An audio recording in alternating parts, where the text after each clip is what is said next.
Hello साथियों, आप सभी का एक्सेस साइंस सेंटर में हार्दिक हार्दिक स्वागत है। और जैसा कि फिर हम आपके साथ आज जुड़ चुके हैं और आज जो है फिर से चैप्टर एक लेके आ चुके हैं। कुछ क्वेश्चन उसके जैसे ग्रेविटेशन चैप्टर, ग्रेविटेशन यानी गुरुत्वाकर्षण। गुरुत्वाकर्षण क्या है तो ये पहले जानेंगे हमको ग्रेविटेशन होता क्या है। तो भाई गुरुत्वाकर्षण, जैसे गुरुत्वाकर्षण क्या होता है, किसी भी ऑब्जेक्ट को क्या करता है अपने सेंटर की तरफ खींचता है, ठीक है ना। गुरुत्वाकर्षण ये पहले याद रखें। किसी भी चीजों को, जैसे कि यहाँ पे मैं फिलहाल एग्जांपल दे दूंगा कुछ छोटा सा। जैसे यहाँ अर्थ है और यहाँ पे कोई एक प्लेनेट है, ये कुछ डिस्टेंस रहेगा, डी स्क्वायर दूरी पे रहेगा, ठीक है ना। ये अर्थ है, ये प्लेनेट है, ठीक है ना। और इनके बीच में क्या, ये फोर्स कुछ लगेगा, फोर्स, ठीक है ना। ये फोर्स लगेगा जिसका आपने फॉर्मूला पढ़ा होगा कि F equal G m1 m2 upon R square. ये हमारा हो जाएगा, देखिए कि m1 m2 आर स्क्वायर। तो गुरुत्वाकर्षण यानी कि दो ऑब्जेक्ट है, उसके बीच में कुछ ना कुछ हमारा क्या होगा, मास होगा, दोनों का मास अलग अलग और डिस्टेंस डी स्क्वायर के बराबर। तो इसमें आपको ये भी पता चलता है कि एफ जो होता है ना कि होता है क्या, इनवर्सली आर स्क्वायर पे होता है और एफ डायरेक्टली प्रोपोर्शनल किस पे होता है, m1 m2। इतनी सारी बातें हम पहले इसमें जान लिए, ठीक है ना। ये हम जान लिए, और भी बातें जानते रहेंगे, थोड़ा सा आगे बढ़ते रहेंगे। तो फिलहाल हम क्वेश्चन पे आ जाते हैं, क्वेश्चन कर देते हैं, क्वेश्चन को देखेंगे, ठीक है ना। तो पहला क्वेश्चन नंबर क्या कह रहा है वो हम पढ़ेंगे कि the gravitational potential inside a hollow sphere. Hollow मतलब क्या, खोखला है। कह रहे खोखले गोलाकार खोल के अंदर गुरुत्वीय विभव होता है। तो देखिए पहले बात की यहाँ पे जो जगह है वो हम लिख लेंगे, v इक्वल क्या होता है, minus G M by R. G M by R ये आपको मैं लिख के दे दे रहा हूँ, ये फॉर्मूला हो गया हमारा। और एक फॉर्मूला आपने पढ़ा होगा,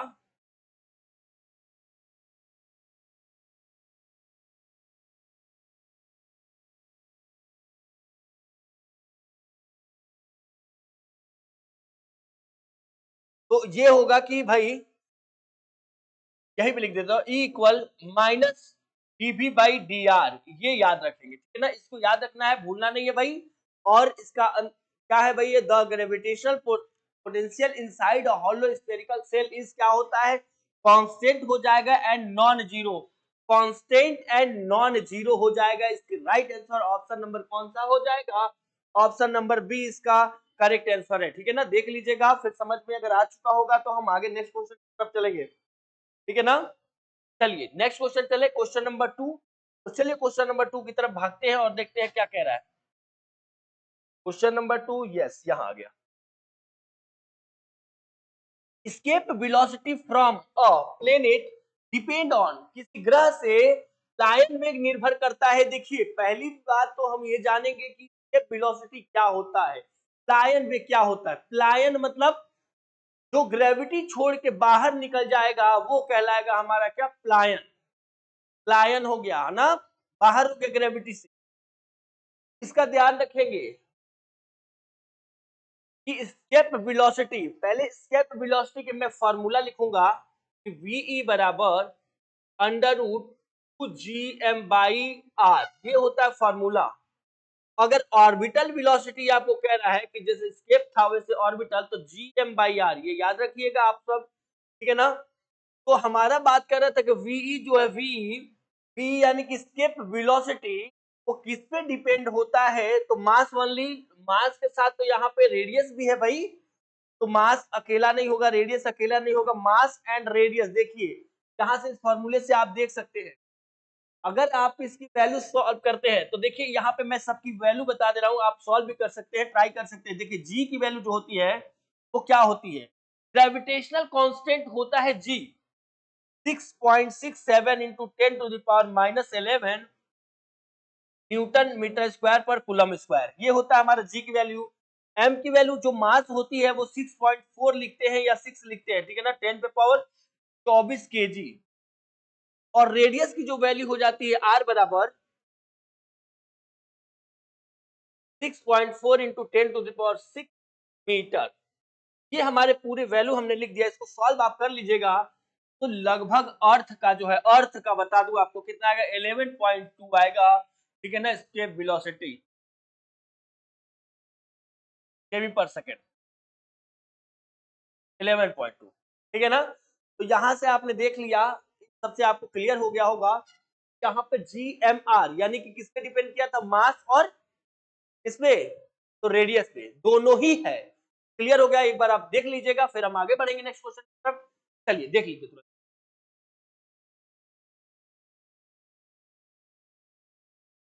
चलिए अगर क्लियर हो चुका होगा तो हम नेक्स्ट आगे क्वेश्चनों पे बढ़े। चलिए नेक्स्ट क्वेश्चन देखिए, पढ़िए क्या दिया हुआ है। If earth mass becomes 4 times and radius becomes 2 times, तो एस्केप वेलोसिटी विल बी, यदि पृथ्वी का द्रव्यमान 4 गुना और त्रिज्या 2 गुनी हो जाए तो प्लान वेग क्या होगा। देखिए कितनी सटीक क्वेश्चन दिया है, बहुत ही मोस्ट इंपॉर्टेंट है ये क्वेश्चन, ठीक है ना। इसको मैं लिख रहा हूं इंपॉर्टेंट, और इंपॉर्टेंट लिखने का मतलब है कि इस पे आप एकदम ध्यान देंगे, ठीक है ना, ध्यान देना ही है आपको, ठीक है ना।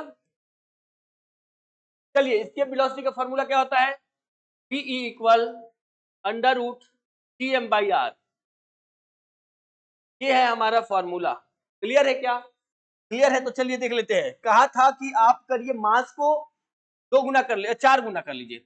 यहाँ पे मैं लिख दे रहा हूं कि m डैश लिखिएगा या m1 लिखिएगा, जो आपको अच्छा लगेगा वो लिखिएगा। मास का 4 गुना है, ये हो गया। रेडियस बिकम्स 2 टाइम, यानी r जो डैश लिख दीजिए तो वो 2r हो गया। चलिए क्लियर है। तो Ve इक्वल अंडर रूट जी, m की वैल्यू कितनी है भैया, 4 गुना कर लीजिए, 4m हो गया। p डैश लिख देता हूं जिससे आपको समझ में आ जाए, और यहाँ तो 2 छूट गया है यार, हाँ 2, अभी फॉर्मूला थोड़ी देर पहले लिखे थे, यहाँ 2 बना देता हूं, और अपॉन बार, ये हो गया। अब इसमें देखिए अगर काटने लायक है, हम करते हैं 2 से 2 को काट लेते हैं, 2 गुना ये हो गया, ठीक, यही होगा ना। चलिए क्लियर है। तो Ve डैश, ध्यान दीजिएगा, समझ नहीं आएगा तो पूछेंगे, इसको आप सिस्टम में लिख लीजिए, ऐसे लिखिए 2, क्योंकि 2gm हमको लिखना है, 2gm, और अपॉन इसमें निकालना है अंडर रूट में, और इनटू कितना बच गया, 2 बच गया। चलो भैया 2, क्योंकि देखो 2 दूनी के 4 है ना, इसको 2 दूनी के 4 लिख सकते हैं। अब ये हम लिखेंगे कि √2, और यहाँ पे 2gm/r। चलिए क्लियर है, बिल्कुल क्लियर होगा। अब ये हमारे किसके बराबर है, तो आप कहेंगे कि ये तो Ve के बराबर है, तो √2 टाइम्स हो गया है। देखिए इतना बढ़िया सवाल है, 1 नंबर सवाल है बच्चों, एकदम परफेक्ट। देखिए बहुत ही इंपॉर्टेंट ये क्वेश्चन है, ध्यान से सोचिएगा और समझिएगा फिर करिएगा, ठीक है ना। क्वेश्चन कुछ आपको बहुत आसान भी लगेंगे, लेकिन आसान करने के बाद पता चलेगा आसान है कि नहीं है। तो चलिए इसको एक बार आप देख लीजिए अच्छे से, फिर आपको बताते हैं 1 मिनट में।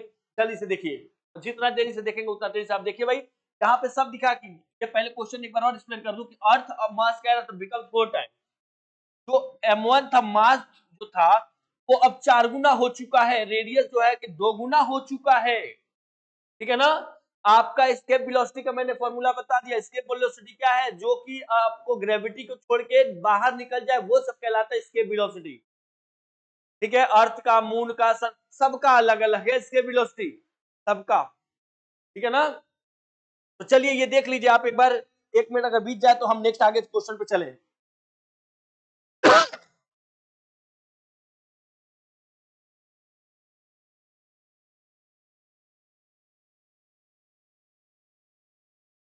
नेक्स्ट देख ले, चलिए ये क्लियर हो गया होगा। हाँ, gravitational field inside the earth varies as, पृथ्वी के अंदर गुरुत्वीय क्षेत्र का परिवर्तन। तो पृथ्वी क्षेत्र बताओ भैया, चलो पहले आप दे दो, जवाब दे दो।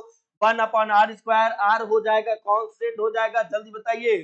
पृथ्वी के केंद्र पे, अर्थ के सेंटर पे जो होता है, अर्थ के सेंटर पे r बराबर 0 लिख देना, रेडियस अर्थ के सेंटर पे। अब अर्थ होगा ऐसे होगा, यहाँ पे सेंटर पे क्या हो जाएगा, ये रेडियस, यहाँ सेंटर पे 0, सेंटर पे 0 होगा ना, मैं यहाँ पे बता रहा हूँ सीधे, अर्थ के सेंटर पे आएगा 0, रेडियस कोई रेडियस नहीं, 0 हो गया, r बराबर 0, सामने लिखा है, आप जवाब तुरंत दे दीजिए तो देखता हूँ कौन बच्चा दे रहा है। और आपको फॉर्मूला भी पता होना चाहिए, इन अंदर का होता है GM r/r³ ठीक है ना, जे इन जो होता है डायरेक्टली प्रोपोर्शनल होता है आर के, तो ये हमारा हमको पता है। अब क्या ऑप्शन देखिए कौन सा करेक्ट होना चाहिए, क्या 1/r² है, ये तो नहीं है भाई, ये आर के दिख रहा है जिसके डायरेक्टली प्रोपोर्शनल। इन का पूछा है, इन मतलब देखिए इनसाइड, इनसाइड है तो आपको जवाब तुरंत दे देना है क्या, किसके, इनसाइड आउटसाइड, दो चीजें। फिगर आपके ऐसे बनती है, फिगर ऐसे बना होगा, ठीक है ना, इस तरीके से ये इनसाइड का होगा और फिर ये इस तरीके से आउटसाइड होता है। तो पढ़ाई आपने किया होगा तो ध्यान होगा, नहीं दिक्कत होगा तो भाई एक बार देख लेंगे थ्योरीज का। क्या हमारा जवाब हो चुका, आप देख लीजिए, अगर कहिएगा हाँ क्लियर है हम, अगर क्लियर है हम तो तुरंत हम आगे बढ़ेंगे,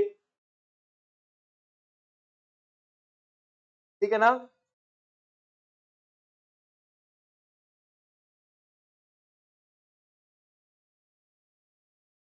orbital velocity of satellite does not depend on, अभी हमने थोड़ी देर पहले आपको ऑर्बिटल वेलोसिटी और एस्केप वेलोसिटी के बारे में बात किया था। चलिए एक बार और हम लिखते हैं पहले कि ये वीई हो गया, वीई ये है एस्केप वेलोसिटी, क्या होता है √2gm/r, और ऑर्बिटल में आप आइए कि v0 बराबर √gm/r, ये हमने लिखा, ऑर्बिटल और एस्केप दोनों लिख दिया हमने। वैल्यू भी हमने पहला क्वेश्चन शुरू हुआ उसी में वैल्यू लिख दिया था कि मास की वैल्यू क्या होगा, कैपिटल एम, आर की वैल्यू, जी की वैल्यू क्या होती है, ये सब हमने लिख के दिया था आपको, ठीक है ना। तो ये आपने देखा, क्लियर है यहाँ पे। अब इसमें से देख के आप तुरंत जवाब दीजिएगा, किस पे डिपेंड नहीं करता है, कह रहा है कि उपग्रह का कक्षीय वेग निर्भर नहीं करता, तो यहाँ पे दिख रहा है किस पे करता है भैया, मास पे कर रहा है, रेडियस पे कर रहा है, और ग्रेविटेशनल।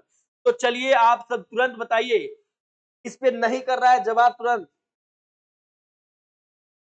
गलत नहीं होना चाहिए जवाब, गलती नहीं होनी चाहिए भैया, क्या ना। मास ऑफ प्लेनेट, बिल्कुल मास ऑफ प्लेनेट है यहाँ पे, रेडियस ऑफ ऑर्बिट बिल्कुल है, मास ऑफ सैटेलाइट नहीं है, ग्रेविटेशनल कांस्टेंट यहाँ पे है, तो इसका जवाब देखो क्या हो गया भैया, ग्रेविटेशनल नहीं, ये मास ऑफ सैटेलाइट। क्या क्लियर है आप, अगर क्लियर है तो कहिए हाँ क्लियर है हम, और आगे नेक्स्ट क्वेश्चन हम चलेंगे, अगर आप क्लियर होंगे तो। चलिए क्लियर है भाई, नेक्स्ट क्वेश्चन देख लेते हैं, नेक्स्ट क्वेश्चन हमारा क्या है।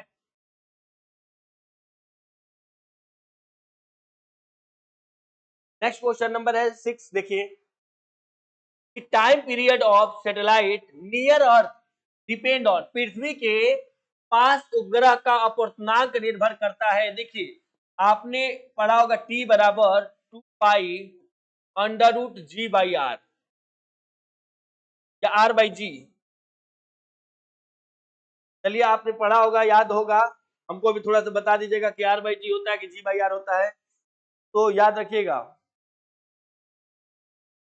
वो रेडियस ऑफ क्या है बेटा, रेडियस ऑफ अर्थ, बिना गलती किए तुरंत बता दीजिएगा। Time period of satellite near earth depend, R है, रेडियस ऑफ अर्थ है बिल्कुल है, एक्सेलरेशन ड्यू टू ग्रेविटी नीचे है, अब बोथ दोनों पे, हाँ भैया दोनों पे ये तो हो जाएगा यार, बोथ हो जाएगा ना, बिल्कुल ध्यान दीजिए दोनों पे ही हो जाएगा, बी और सी। यहाँ पे आर, ये क्या है इसका नाम, तो कहेंगे radius of earth, radius of earth, ठीक, और जी क्या है, तो acceleration due to gravity, acceleration due to gravity, तो गलतियां नहीं होने चाहिए, बोथ का ऑप्शन यहाँ पे करेक्ट हो जाएगा। अगर किसी प्रकार की प्रॉब्लम हो तो बताइए, तो बहुत बढ़िया है, आप नेक्स्ट क्वेश्चन पढ़ेंगे आगे, नेक्स्ट क्वेश्चन नेक्स्ट क्वेश्चन क्या दिया हुआ है, the time period of geostationary satellite is, भू स्थिर उपग्रह का अपूर्णांक होता है, तो भू स्थिर देखिए ये तो आप नॉर्मली बता सकते हैं ना भाई, एक तो आपने फॉर्मूला अभी थोड़ी देर पहले पढ़ा, ये 2πr/g, ये आपने टाइम पीरियड का फॉर्मूला पढ़ा, अब कहेंगे क्या इससे लगेगा भैया, तो भू स्थिर देखिए, भू स्थिर उपग्रह का आवर्त काल क्या होता है, अरे 24 घंटा लगता है, एक देखो कैसे होता है दिन रात, कहेंगे देखिए एक दिन कितने का होता है, तो 24 घंटे। सिंपल ही भाषा में कह रहा कि देखो जियो स्टेशनरी का जब नाम ले लिया तो कितना लगा दो भैया, 24 घंटा। क्यों देर करना है यार, ठीक है ना। चलिए अगर सही है तो नेक्स्ट हम लोग आगे करेंगे question. Weightless occurs when a body is, भारहीनता तब होती है जब कोई वस्तु वैक्यूम में हो, फ्री फॉल में हो, इनफिनिटी हो और एट सरफेस हो। तो चलिए देखिए हम लोग देख लेते हैं क्या होता है।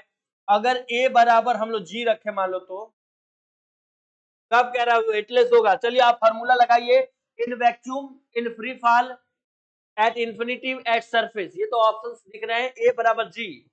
तो फार्मूला आपको पता है, तुरंत लगा दीजिए। देखता हूं कौन फार्मूला लगा के दिखा रहा है, सब कुछ क्लियर है ना। चलिए अगर क्लियर होगा तो हम नेक्स्ट करेंगे और आप भी साथ में करिएगा। फार्मूला पता है ना, आर बराबर mg होता है, लेकिन एक्सेलरेशन ड्यू टू ग्रेविटी के वजह से क्या होगा हमारा, ये हो जाएगा। ये कितना हो गया, ठीक, आर एम जी बराबर ए रखिए, चाहे ए बराबर जी रखिए, दोनों में से कुछ भी रख दीजिए। भारहीन हो जाएगा रेडियस, ये बफर जीरो हो जाएगा, ये तो हमने बताया। In free fall, in free fall weightless occurs when a body, भारहीनता तब होती है जब कोई वस्तु जब वेटलेस हो। जैसे वेटलेस मतलब कोई भारहीन, वेटलेस, लेस मतलब वजन ना हो, ठीक है ना। तो चलिए ये क्या होगा, इन फ्री फॉल हमारी तरफ से हो गया। आप भी बच्चों जवाब देते रहिएगा और किसी को दिक्कत है, प्रॉब्लम हो तो आप हमसे कह सकते हैं कि हाँ मुझे प्रॉब्लम है सर बताइए। अगर सही है तो हम नेक्स्ट करते हैं, नेक्स्ट क्वेश्चन देखते हैं, पढ़ेंगे, ठीक है ना। तो नेक्स्ट क्वेश्चन पे हम आ जाते हैं। नेक्स्ट क्वेश्चन हमारा क्या है वो हम पहले देख लेते हैं। Gravitational force follows which law, gravitational force, गुरुत्वाकर्षण बल किस नियम का पालन करता है, नियम का पालन करता है वो हमको बताना है। क्या लीनियर लॉ का करता है भाई, क्या इनवर्स इनवर्स स्क्वायर लॉ को, क्यूब लॉ को, और ये लॉन्गर, या देखिए आपने ऑप्शंस देख लिया होगा। चलिए अब यहाँ पे मैं पहले ग्रेविटेशनल की बातें करूंगा, आप सब जवाब देते रहिएगा। देखिए एफ जो होता है डायरेक्टली प्रोपोर्शनल किसके होता है, m1 m2। फिर कहता है कि एफ इनवर्सली किसके होता है, 1/r²। जब हम साथ में इसको एक साथ कर लेते हैं तो यहाँ पे हो जाएगा क्या, m1 m2/r²। जब हम के बाद क्या करेंगे, इसको हटा देंगे, इक्वल लगाएंगे तो एक कांस्टेंट जो जी बनता है।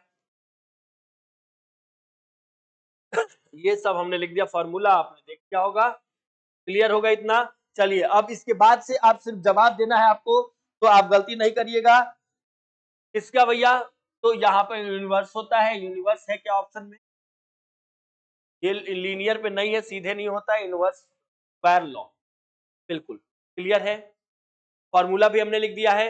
इसकी यूनिट आपको एफ की यूनिट पूछे तो आप न्यूटन दीजिएगा, और जी की यूनिट अगर पूछ लेता है आपसे कि जी बताइए तो जी बराबर आप क्या लिखेंगे, तो सॉल्व करके एफ आर स्क्वायर, एफ का न्यूटन, आर का मतलब मीटर स्क्वायर, और यहाँ पे केजी हो जाएगा, केजी स्क्वायर होगा। कहीं मैंने एक क्वेश्चन में कूलम स्क्वायर लिख दिया था क्या, देख लेता हूं।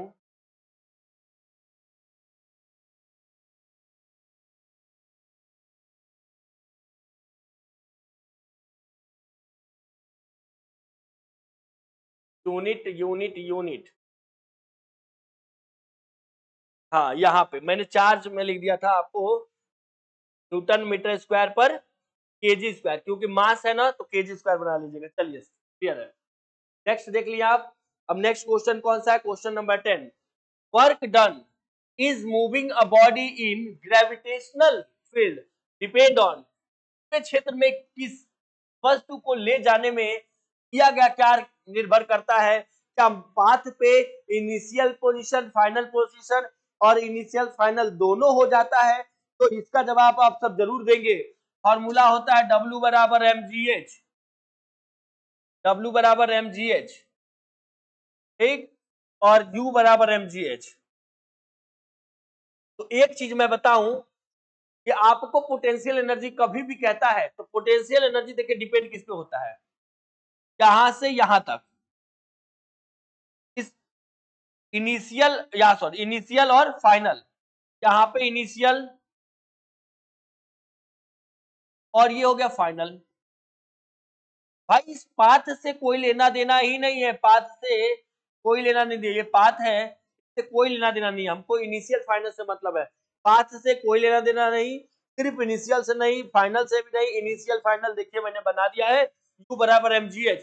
काइनेटिक एनर्जी होती है, तो चलते हुए जाए वो काइनेटिक एनर्जी होता है, और चलने के बाद से जैसे ही स्वैप होता है, अगर मैं कहता हूं किसी सर्कल पे या फिर किसी पर लोड करते हुए अगर हम चीजों को फेंक रहे हैं या ऊपर ही फेंक रहे हैं, सीधा समझो ऊपर किसी चीजों को मैं फेंका, तो एक सीमित पर हाइट होगा जिसपे जाके वेलोसिटी क्या होगी, जीरो हो जाएगी। तो क्योंकि रुकेगी, उसके बाद वापस ग्रेविटी उसको खींचेगा नीचे की तरफ, जब वहां रुकेगे तो वहां पे पोटेंशियल एनर्जी हो जाएगा U बराबर mgh, ठीक है ना। तो वर्क डन W बराबर mgh कैसा हो जाएगा, इनिशियल एंड फाइनल। तो क्लियर, ये ध्यान रखेंगे, दिमाग में सेट रखेंगे और चलेंगे नेक्स्ट क्वेश्चन की तरफ। चलिए अगर क्लियर है तो हम नेक्स्ट क्वेश्चन की तरफ बढ़े। चलिए नेक्स्ट क्वेश्चन देखिए, gravitational potential at infinity is taken as अनंत पर गुरुत्वीय विभव क्या होता है। तो फार्मूला आपने पढ़ा है कि V बराबर माइनस एम बाई आर, क्या यही पढ़ा है आपने, यही पढ़ा है भाई। अगर ये पढ़े हैं तो अच्छी बात है, नहीं पढ़े हैं स्मॉल सॉरी। अब कह रहा है क्या हो जाएगा भाई, यहां से क्वेश्चन साफ साफ देखिएगा भाई, क्या होगा, ऋणात्मक मान यहाँ होता है, ये याद रखेंगे V। अब कहा है आप रखिए अनंत पर, यानी डिस्टेंस या R बराबर कितना दे दिया है, इन्फिनिटी है।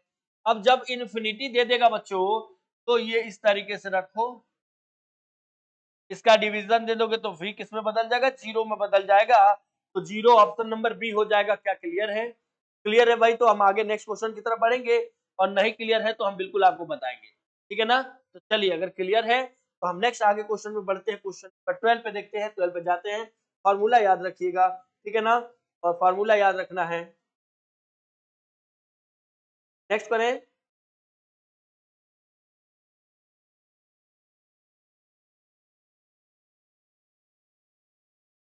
Binding energy of a satellite is circular orbit, circular orbit, ठीक है। कह रहा कि वृत्ताकार कक्षा में उपग्रह की बाइंडिंग ऊर्जा होती है क्या, प्लस 2m/2r होता है। बाइंडिंग एनर्जी पूछ रखा है तो बताएंगे, आप जल्दी से जवाब दीजिएगा। बाइंडिंग एनर्जी पूछ रखा है, सॉल्व करिए। बाइंडिंग एनर्जी क्या होता है, टोटल एनर्जी हो जाएगा।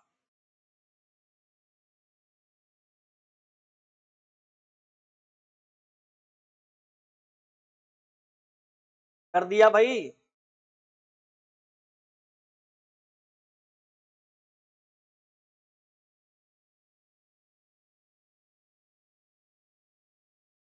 Potential energy minus Em m/r होता है, ठीक। और क्या होता है भैया, काइनेटिक एनर्जी माइनस नहीं प्लस Em m/2r होता है, क्लियर। ये हम देखते रहेंगे भाई। अब हमको टोटल एनर्जी अगर चाहिए, total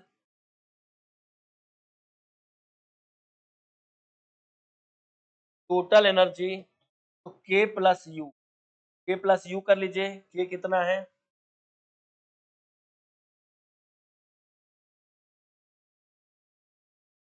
Em m/2r minus Km/r।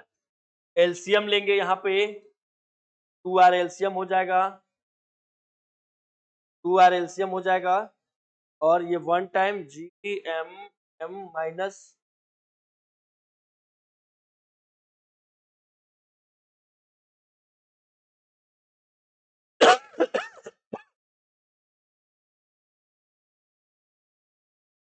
ये हो गया, ये टोटल एनर्जी आया है। मैं आपको बता दूं कि बाइंडिंग एनर्जी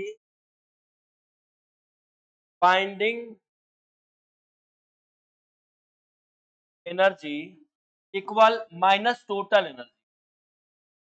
टोटल एनर्जी ये माइनस में होता है, तो यहाँ पे तो माइनस ऑलरेडी आया हुआ है, थोड़ी सी जगह है बच्चों, थोड़ा सा ध्यान दे देंगे ना। तो माइनस माइनस क्या हो जाएगा, प्लस हो जाएगा G M M by two R. Option में है क्या, G M M by two R, option number A.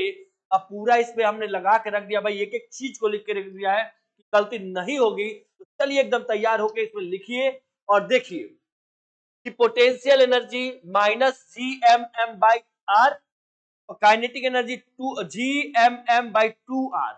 अब ये प्लस में ये माइनस में, फिर दोनों का ऐड कर लोगे, टोटल एनर्जी निकल गया। टोटल एनर्जी का भैया टोटल एनर्जी क्या होगा, काइनेटिक और पोटेंशियल को ऐड कर दो, टोटल निकल गया।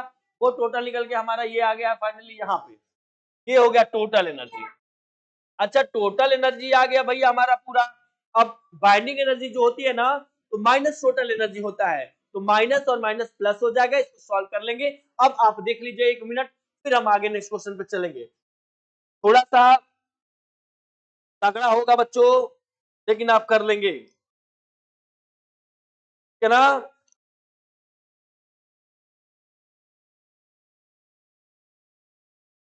चलिए क्लियर होगा तो हम आगे चलें। Acceleration due to gravity decrease with कि गुरुत्वीय त्वरण कब घटता है। देखिए गुरुत्वीय त्वरण कब होगा, जब क्या होगा, हाइट होगा तब भी घटता है और डेप्थ होगा तब भी घटता है। दो तरीके से गुरुत्वीय त्वरण कैसे घटता है, डिक्रीज होता है। तो आप कहेंगे कुछ हाइट होगा तब घट जाएगा, और क्या होगा, गड्ढे डेप्थ में भी होगा तब भी घट जाएगा। फिलहाल आप लोग देख के बताइए जल्दी से, मैं देखना चाहता हूँ आप लोगों का जवाब। ठीक है ना, अगर आप लोग जवाब दे देंगे तो बहुत अच्छी बात है, फिर हम देंगे। चलिए फार्मूला मैं लिख देता हूँ, G R R plus H square ये होता है, और जी डैश टी 1 - d/r डेप्थ का और हाइट का दोनों होता है। तो चलिए देखिए, क्या आप ये भी आंसर दे रहे हैं भाई, अगर आप भी दे रहे हैं यही आंसर तो बहुत अच्छी बातें हैं, और नहीं तो कोई दिक्कत नहीं है भाई, हम बिल्कुल बताएंगे। चलिए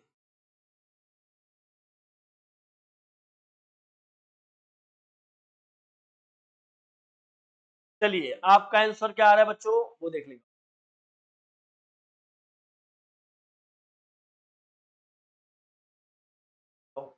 चलिए भाई ठीक है ना। तो क्या है, हाइट हाइट पे होता है बिल्कुल, डेप्थ डेप्थ पे भी होता है, हाइट और डेप्थ दोनों पे होता है। बोथ इसका राइट आंसर हो जाएगा, बोथ लगा दीजिए राइट आंसर। कोई दिक्कत आएगा तो पूछ लीजिएगा, बिल्कुल बताऊंगा। At the centre of earth the value of G, पृथ्वी के केंद्र पर जी का मान क्या होता है, मैक्सिमम होता है, मिनिमम होता है। और जल्दी बताइए, केंद्र पे पूछ रखा है,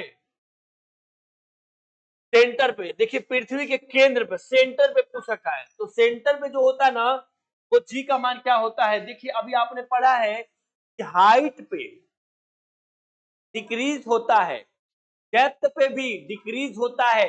तो इसका जवाब देगा कौन, या फिर मैं। तो चलिए देखते हैं जल्दी से करके, कौन कर रहा बच्चा, जल्दी बताइए। जैसे कि आपने देखा कि जी डैश बराबर, अभी हमने थोड़ा देर पहले फॉर्मूला लिखा, माइनस d/r, और R R R R R, और बस ये ठीक था। हम यहाँ पे जो बोला इसने कि डी बराबर आर के, डी बराबर आर के, तो जी डैश जी 1 - d/d, d/d काटिए 1 हो गया, तो जी 1 - 1 बराबर 0, जी इंटू 0 बराबर होगा 0। तो जी डैश की आंसर हो गई है हमारी कितनी, 0 हो गई है। ये हमने लिख दिया बच्चों। यहाँ ध्यान दे दो, सेंटर की बात कर रहा है, सेंटर पे क्या होगा, डी और आर एक दूसरे के बराबर हो जाएंगे। क्लियर है ना, क्लियर है ना। और आप आगे नेक्स्ट करिएगा जल्दी से।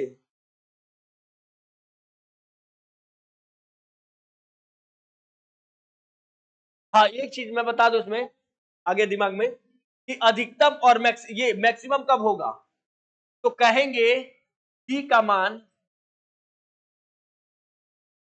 पोल्स पे, पोल्स पर अधिकतम होगा, और EQUATOR, इक्वेटर। इक्वेटर मतलब भूमध्य बोलते हैं हिंदी में, पोल मतलब ध्रुव होता है। ध्रुवों पे क्या हो जाएगा, मैक्सिमम हो जाएगा, इक्वेटर पे क्या हो जाएगा, मिनिमम हो जाएगा, और सेंटर पे क्या होगा, जीरो हो जाएगा। ये 3 क्वेश्चन आपके लिए समझाया गया। अगर आपसे इस तरीके से तीनों क्वेश्चन क्लियर हो गए, देखिए मैक्सिमम, मिनिमम और जीरो। जीरो सेंटर पे क्या होता है, जी का मान जीरो हो गया, ठीक है। और मैक्सिमम किस पे हुआ भाई, तो आप कहेंगे पोल्स पे। पोल्स देख रहे हैं, नॉर्थ पोल, साउथ पोल। अब उस पे पोल्स पे क्या हो जाएगा, मैक्सिमम हो जाएगा। और मिनिमम किस पे होगा, तो इक्वेटर पे, जो भूमध्य बोलते हैं हिंदी में, उस पे क्या हो जाएगा, मिनिमम हो जाएगा। तो आप इस क्वेश्चन को देखिए, समझिए, फिर हम आगे तुरंत बढ़ेंगे नेक्स्ट क्वेश्चन पे। क्या आपके लिए देखने के लिए ये इसलिए छोड़ा जा रहा है, आप स्क्रीनशॉट ले लीजिए, इसका स्क्रीनशॉट ले लीजिए। अगर कोई डाउट होगा तो कहिएगा इस क्वेश्चन पे डाउट था, ठीक है ना। आराम से स्क्रीनशॉट भी लेने के लिए समय मिल रहा है। तो चलिए, अगर देख चुके हम स्क्रीनशॉट, तो हम नेक्स्ट आगे क्वेश्चन की तरफ चलेंगे। अगर कुछ तरीके की प्रॉब्लम है तो बताइएगा। Kepler's third law state, Kepler का तीसरा नियम, कैप्लर का देखिए 1 2 3 वो नियम है, ठीक है ना। तो तीनों नियम के बारे में आप एक बार पढ़ लेंगे। फिलहाल हम तीसरे नियम की बात कर रहे हैं, तो वो बताएंगे। ये भी नहीं है, ये देखिए टी स्क्वायर जो होता है डायरेक्टली प्रोपोर्शनल कितने होता है, आर क्यूब के। डायरेक्टली प्रोपोर्शनल है तो ये ऐसे कहेगा T1/T2 का square directly proportional R1 plus ये R2 का होल क्यूब। डायरेक्टली है, अगर T बढ़ेगा तो R भी बढ़ेगा, R बढ़ेगा तो T भी बढ़ेगा। ये थर्ड लॉ कहता है। कौन है, कैप्लस का तीसरा नियम। पढ़ा होगा ना, कॉजी और ये सब। सन अगर यहाँ हो तब क्या होगा, यहाँ से अर्थ से, प्लेनेट से किसी से दूर होगा, ये सब चीजें आपने पढ़ा होगा। चलिए क्लियर होगा तो हम नेक्स्ट ये देख लेंगे थर्ड लॉ को, और दोनों लॉ पढ़ लेंगे। चलिए क्लियर है, क्लियर है तो हम आगे चलें।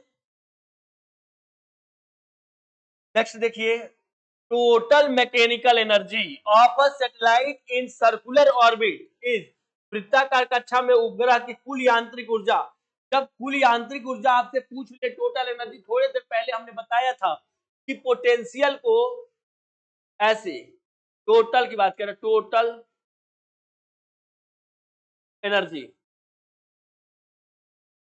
टोटल मतलब मैकेनिकल एनर्जी Q प्लस के, या मैं पूरा लिख दूं ऐसे, P potential energy plus kinetic energy. Formula लिखे थे भाई, तो आप तुरंत कर लीजिए भाई। चलिए अगर कर लेंगे तो बहुत अच्छी बातें हैं। फॉर्मूला में एक बार और लिखूंगा।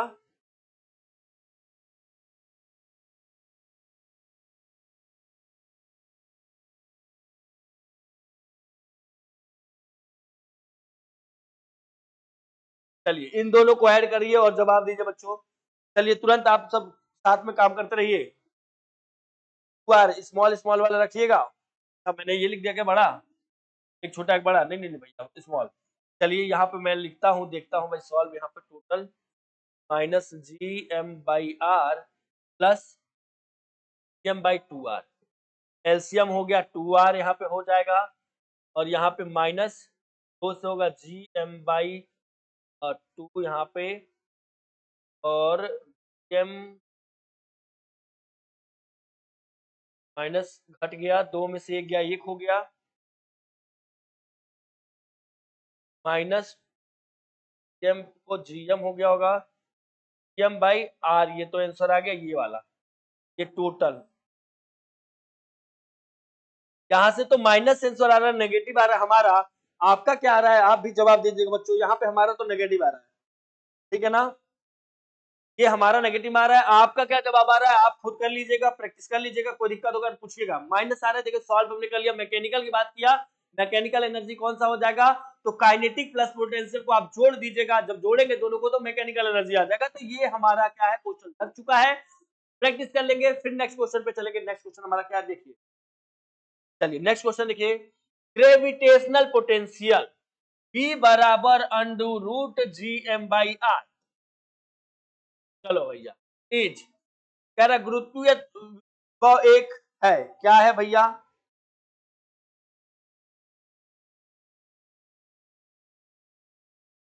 ग्रेविटेशनल पोटेंशियल है ना।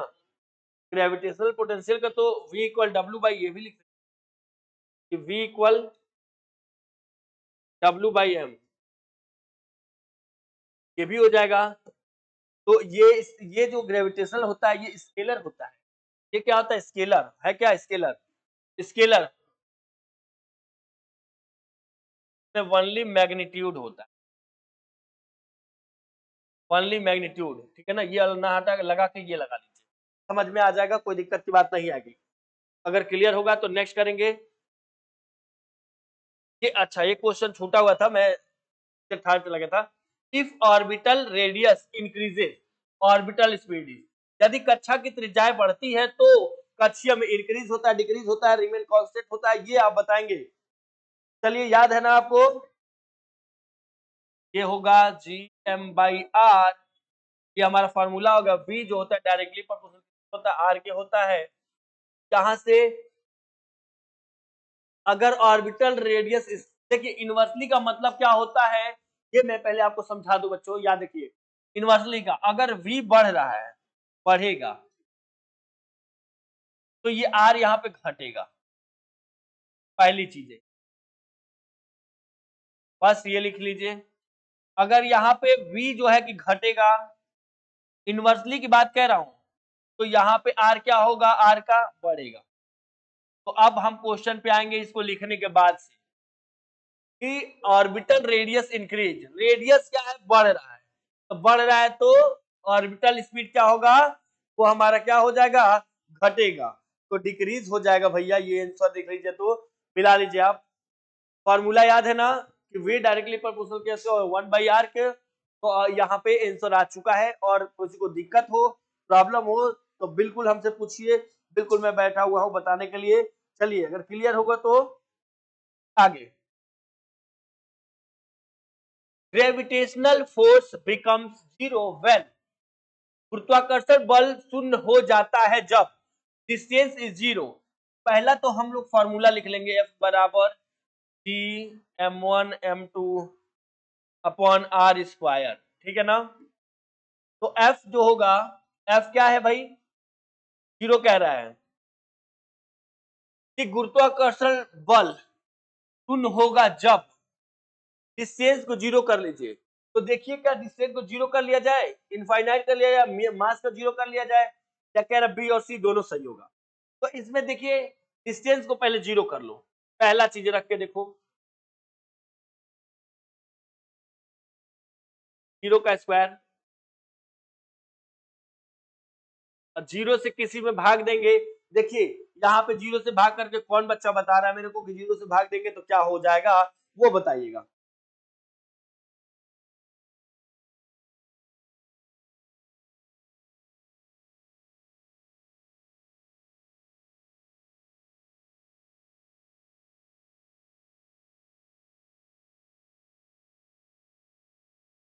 जीरो हो जाएगा।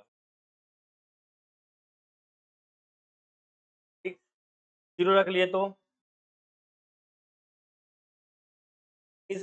ये तो इनफाइनाइट भी हो सकता है भैया, कि जीरो से भाग दे रहे हैं, कभी भी ऐसे जीरो में अगर एक का भाग देंगे तो इनफाइनाइट आता है। ठीक है ना? ये इनफाइनाइट आता है, तो ये ध्यान रखेंगे। तो इसको ना भी आंसर रखेंगे तो नहीं हो सकता है, इनफाइनाइट लिख देता हूं। ऑप्शन से देख के इस पे काम करेंगे, ऑप्शन से देख के। डिस्टेंस इज इनफाइनाइट, अगर डिस्टेंस क्या हो जाए, पहले तो मैं डायरेक्ट यही लिख दे रहा हूँ भाई, जगह जितना है उसी हिसाब से बात करते हैं। यहाँ का कर दो इनफाइनाइट, इनफाइनाइट से जब भाग देंगे, इनफाइनाइट का स्क्वायर है इनफाइनाइट, ये जीरो हो गया। मास, मास को क्या करिए, जीरो कर लीजिए। m जो होता है डायरेक्टली प्रोपोर्शनल किससे होता है? m1 m2, ये दोनों जीरो हो जाएगा, तो ये जीरो, ये जीरो, ये जीरो हो गया है, बराबर जीरो। तो देख सकते हैं दो केस में जीरो बन रहा है, बी और सी। देखिए, डिस्टेंस इज जीरो, जब डिस्टेंस जीरो हो जाएगा ना तो इनफाइनाइट हो जाएगा। ये जैसा क्वेश्चन क्या कि गुरुत्वाकर्षण बल शून्य हो जाता है, मैंने सॉल्व कर रखा है पूरा। एक बार हमने क्या रखा, यहाँ पे जीरो रखा, जीरो से अगर हम एक में भाग देंगे तो इनफाइनाइट आता है। तो मानिए कि ये ऊपर वन होगा, जीरो से भाग दिया तो इनफाइनाइट हो गया। ठीक है ना? और यहाँ पे हम यहाँ पे लग दिया क्या चीज दूसरा, डिस्टेंस इज इनफाइनाइट, तो इनफाइनाइट रख देंगे तो हमारा क्या आंसर आ जाएगा आगे। तो क्लियर होगा। नेक्स्ट देखिए, नेक्स्ट क्वेश्चन कह रहा है, क्या कह रहा है कि a satellite closest to earth moves with, ठीक है ना? तो चलिए, इसका जवाब हमको देना है क्वेश्चन का, पृथ्वी के सबसे पास स्थित उपग्रह चलता है मैक्सिमम स्पीड से। देखिए कह रहा है कि satellite closest to earth move, पृथ्वी के सबसे पास स्थित उपग्रह, मान लो अर्थ है, अर्थ के सबसे पहले पास क्या है, ऐसे आपने देखा होगा सन होगा पहले, सन से इस तरह मरकरी और बाकी सब इस तरीके से लिखे होंगे, अर्थ के नंबर यही आ जाएंगे, दूसरे तीसरे नंबर पर अर्थ आ जाता है। इसके सबसे पास वाला क्या होता है, क्या मैक्सिमम स्पीड होता है, मिनिमम स्पीड होता है, सेम स्पीड होता है और जीरो होता है। तो जवाब देंगे, देखिए आप सब जवाब तुरंत देंगे भाई है ना। तो ऑर्बिटल के है, ऑर्बिटल का अंडर रूट GM/r, क्या ना, यही है ऑर्बिटल का। देखता हूं कौन बता ले रहा है। r+h जाएगा, r+h हो जाएगा, स्मॉल r की जगह पे, यहाँ पे स्मॉल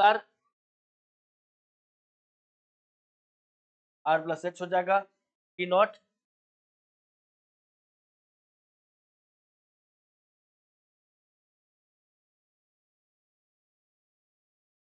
ये क्या होगा, मैक्सिमम हो जाएगा, जो पास वाला होगा वो मैक्सिमम हो जाएगा, दूर वाला वो होगा मिनिमम हो जाएगा। क्वेश्चन में क्या कहा है कि a satellite closest to earth move, पृथ्वी के सबसे पास स्थित उपग्रह चलता है मैक्सिमम स्पीड से, और पृथ्वी के सबसे दूर स्थित उपग्रह कैसे चलेगा, दूर होगा तो क्या होगा, उसकी स्पीड मिनिमम हो जाएगी। चलिए, और आपने पृथ्वी के सेंटर में देखा ग्रेविटी क्या होती है, तो F velocity is √2 times the प्लायन, वेग दोगुना हो जाता है। के वेलोसिटी इज √2। देखिए पहली बात तो मैं वी लिख रहा हूं, वी बराबर क्या होता है, √2 GM/r, ये फार्मूला है। अब यहां पे कहा कि escape velocity is 2 times the, तो चलिए देखिए क्या हो जाता है, जवाब दीजिए। स्केप और ऑर्बिटल वेलोसिटी के बारे में हमने बात किया है, स्केप का ऑर्बिटल का याद है ना फॉर्मूला।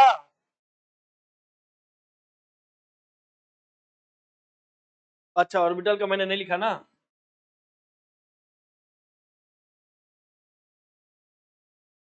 GM/r, यहां से √2 कॉमन ले लीजिए, √2 GM/r,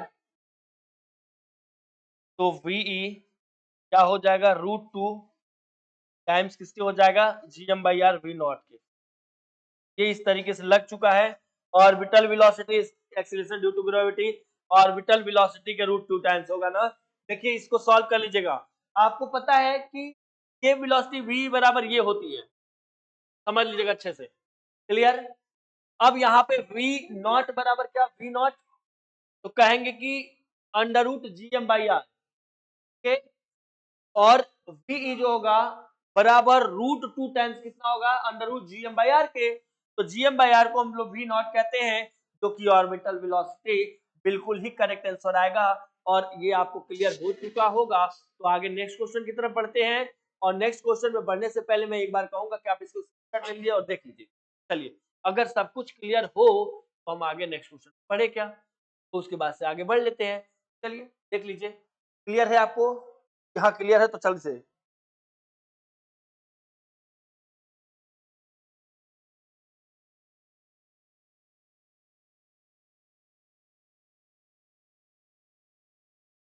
नेक्स्ट करें।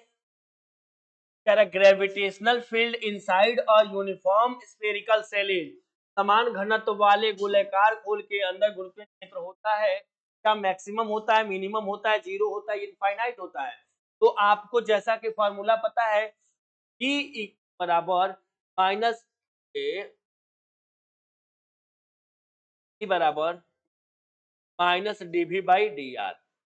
अगर V क्या कह दे, हम लोग जीरो कर दे, यानी कि या तो कह दे P को कांस्टेंट कर दीजिए। अगर यूनिफॉर्म है ना, यूनिफॉर्म देखिए यूनिफॉर्म है, यूनिफॉर्म मतलब क्या हो गया, कांस्टेंट से कोई चीजें क्या करेंगे, कांस्टेंट से चले, यानी यहाँ पे V कांस्टेंट।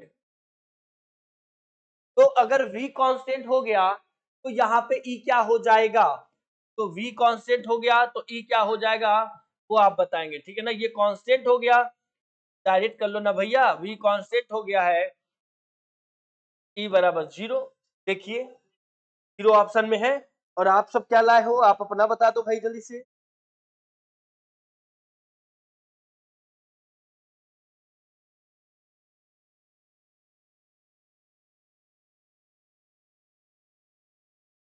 ग्रेविटेशनल फील्ड के अंदर, एक बार मैं बता दूं, ध्यान रखिए, ग्रेविटेशनल फील्ड के अंदर अंदर क्या होता है, ई कांस्टेंट होता है और ई 0 होता है। समझ में आ गया, ऐसे दिमाग में हम सेट कर लेंगे। ग्रेविटेशनल फील्ड के अंदर यूनिफॉर्म है, तो यूनिफॉर्म में वी क्या होगा, कांस्टेंट होगा। अगर वी कांस्टेंट होगा तो ई की वैल्यू कितनी होगी, 0 हो जाएगी, क्योंकि ऑप्शन नंबर क्या हो गया, सी का करेक्ट हो गया। देखो, if earth radius decreases keeping mass constant ji will, यदि पृथ्वी की त्रिज्या घटे और द्रव्यमान समान रहे। देखिए पृथ्वी की त्रिज्या क्या हो रही, घट रही है, और मास क्या हो रहा है, समान हो रहा है, तब आंसर क्या होगा, डिक्रीज होगा, इंक्रीज होगा, रिमेन कांस्टेंट, रिमेन सेम होगा और बिकम 0। तो जल्दी से बताइए आप सब, मैं वेट कर रहा हूँ, आपके आंसर का इंतजार कर रहा हूँ, ठीक है ना। अगर याद है तो जल्दी से बताइएगा। जी होता है T M by R square, G directly proportional R square के होता है। अगर क्या होगा, कह रहा है कि मास समान रहे, ये मास समान है और त्रिज्या घट रहा है। देखिए जाहिर सी बात है, मैंने बताया ना यूनिवर्सिटी में क्या होता है, अगर जी यहाँ पे बढ़ेगा तो आर घटेगा, आर बढ़ेगा तो जी घटेगा। तो इसमें क्या घट रहा है, रेडियस घट रहा है, रेडियस ये घटेगा, तब ये घटेगा बाबू, तो ये क्या होगा, जी का मान क्या होगा, बढ़ेगा। क्लियर है क्या, क्लियर है तो बहुत अच्छी बातें हैं, नहीं क्लियर है तो एक बार और समझा दिया जाएगा, ठीक है ना। तो क्या समझ में आया बेटा कि जी का यहाँ पे आर अगर घट रहा है तो जी का मान क्या होगा, बढ़ जाएगा। क्लियर है क्या, क्लियर है ना भाई, यूनिवर्सली में यही होता है। अगर कोई डायरेक्टली प्रोपोर्शनल है, जैसे ये कहता है जी, कभी कभी कहेगा डायरेक्टली प्रोपोर्शनल आर के है, इस केस में जी का मान बढ़ेगा तो आर का मान भी बढ़ेगा। इस केस में ऊपर हमने लिखा है, ये जो केस हमने दिया है, इस केस में जी का मान बढ़ रहा है तो आर भी बढ़ रहा है। केस में क्या हो रहा है, अगर जी का मान बढ़ रहा है तो आर का मान घट रहा है, तो ये दिमाग में हम लिख लेंगे, ठीक है ना। और चलिए, अगर आपको क्लियर हो चुका होगा, आंसर आ चुका होगा, तो नेक्स्ट क्वेश्चन बढ़ना है। नेक्स्ट क्वेश्चन क्या है हमारा, चलिए, gravitational potential at the surface of earth, पृथ्वी की सतह पर गुरुत्वीय विभव क्या होता है, और जल्दी से बताओ भैया गुरुत्वीय विभव क्या होता है।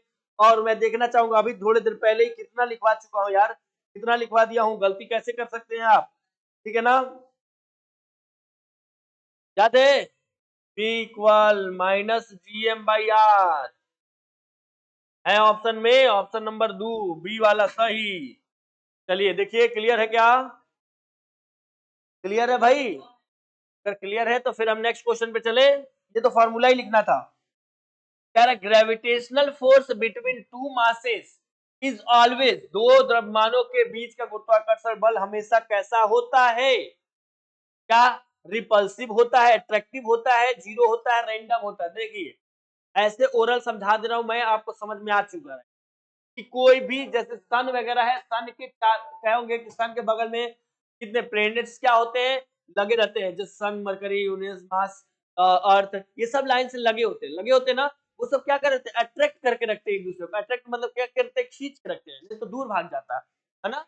जैसे कि एक प्लेनेट होता है कोई, ये सॉरी इसका नाम है अर्थ, ये अर्थ पृथ्वी है, कोई ये प्लेनेट है, ग्रह है, ये प्लेनेट है, कोई ग्रह है। अब ये कहेंगे क्या है भैया, ये इसका नाम हो गया, मान लीजिए इसका नाम M1 दे दीजिए, इसका नाम M2, ये दोनों मास है।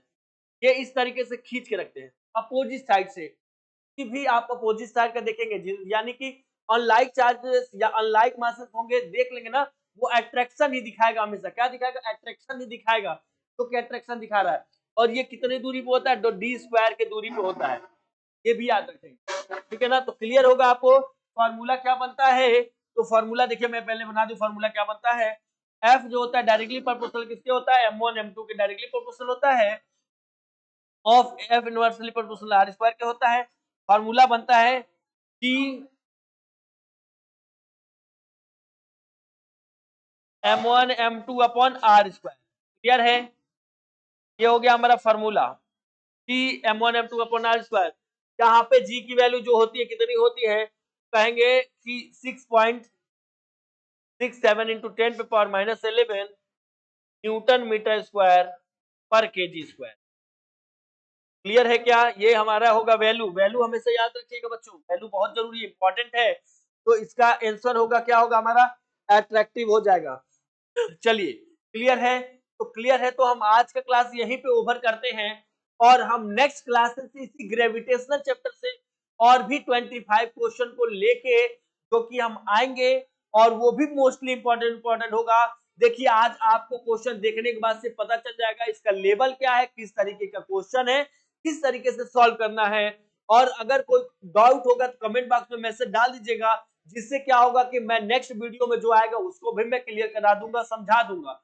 ठीक है ना? तो नेक्स्ट जो क्लास होगी हमारे 25 क्वेश्चन की, वो नेक्स्ट वीडियो में आपको मिल जाएगी। तो आज के लिए थैंक यू सो मच, धन्यवाद बच्चों, और मिलते हैं हम नेक्स्ट वीडियो में कल।